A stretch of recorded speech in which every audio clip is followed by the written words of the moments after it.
إحنا نشرب الطاسة وأنا نسكر وأنسى. طبعا هذه ليست أنا، لكن هذه كلمات لأغنية رددت في حفل في أحد أحياء مدينة طنجة بمناسبة عيد الفطر، وأثارت بلبلة في الرأي العام المغربي ووسائل التواصل الاجتماعي. ما هي قصة الطاسة وغيرها من الكلمات في تلك الأغنية؟ القصة بدأت عندما انتشر فيديو لحفلة يظهر فيها الحضور الذين كان أغلبهم من الأطفال والقاصرين، وهم يرددون ويحفظون كلمات هذه الأغنية التي اعتبرها المغاربة خادشة للحياة ولا تتناسب طبعا مع عمر الأطفال. نتابع جزءا من ذلك الحفل.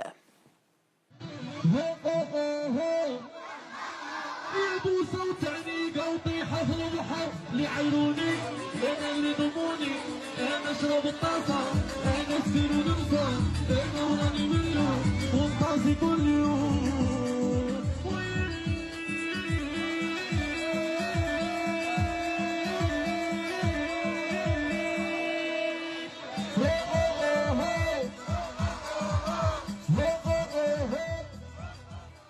إذا كلمات الأغنية تلك بحضور الأكفال، أولياء الأمور أو حضور الأطفال ربما وحتى أولياء أمورهم، لكنها أثارت موجة من الانتقادات على وسائل التواصل. مثلا تقول العرائش ميديا، عجبني هذا الاسم، العرائس ميديا وليس العرائش.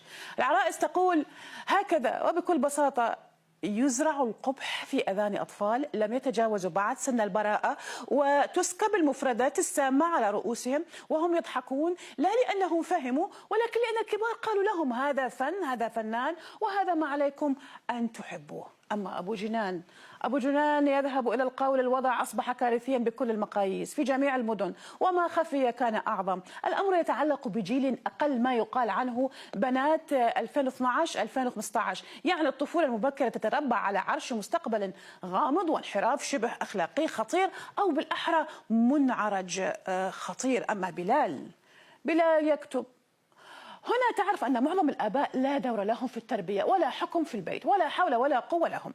دابة المشكلة ماشي في الحفلات، المشكلة في الأطفال اللي حافظين هذه الأغاني كي يعاودوها من بعد المغني. فين حفظوها؟ وايش في الدار؟ وايش في المدرسة؟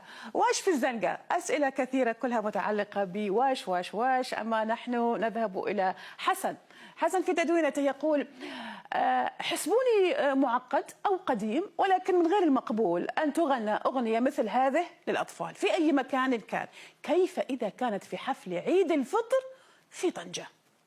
إذن الفنان الذي أدى الأغنية عبر صفحته على تيك توك قدم اعتذارا لمتابعيه عن كلمات تلك الأغنية.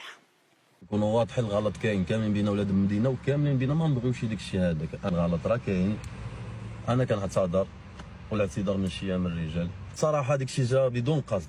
انا التفكير ديالي كان هو خصني واحد الاغنيه اللي تعمل لومبيونس كما ديك جاو ديك الناس عندنا وبغاو يفرحوا بغينا نفرحوهم. يعني جات في بالي ديك الاغنيه، ما فكرتش في الكلام اللي فيها ولا شنو كتقصد ولا هادي، انا فكرت في لومبيونس ديك الساعه ونزلت فيديو ما رديتش ببال حتى وقعت هاد الضجه. صراحه عرفت حتى انا داك الشيء ما خصوش يتغنى، والانسان خصو يرد بال ملي يكون مثلا يفرح في شي بلاصه مع شي ناس ولا هادي. يعني ضروري كما كيقولوا لكل مقام مقال. بحسب مصادر إعلامية مغربية قد تم استدعاء الفنان للتحقيق معه من قبل عناصر الشرطة لمعرفة ملابسات الواقعة وتحديدا المسؤوليات القانونية بعد الضجة التي أثارها الفيديو. مشاهدينا، لنسلط الضوء على الجانب القانوني للحفل والأغنية سألنا المحامي والناشط حرتون هشام، هذا ما قاله حرتون. مقتضيات الماده 497 من القانون الجنائي اللي ممكن ان توصل فيها العقوبه ما بين 2 إلى 10 سنوات وغرامه او ما بين 20 حتى 100,000 درهم. لكن اقولها واعيدها مره اخرى، وانه لا زال هناك قصور على اعتبار ان هذه الماده تخص فقط التحريض على البغاء وعلى التحرش، ولكن في المقابل ما كاينش هناك نص خاص في القانون الجنائي باقي الان كنتظروا التشريع انه يدخل اللي كيمنع حتى هذا النوع من الجرائم الخاصه مثلا التحريض على افساد الشباب بالنسبه لتناول المخدرات او للكحول او لا التجاوز ما هو ديني. السلطات المغربية قامت بحملة مؤخرا مشاهدينا لمحاربة المحتوى الهابط، وأصدرت أوامر بملاحقة كل ما وصفتهم بصناع المحتوى الخادش للأخلاق، وأوقفت بعض المؤثرين على مواقع التواصل الاجتماعي. ترافقت مع حملة شعبية من قبل المواطنين.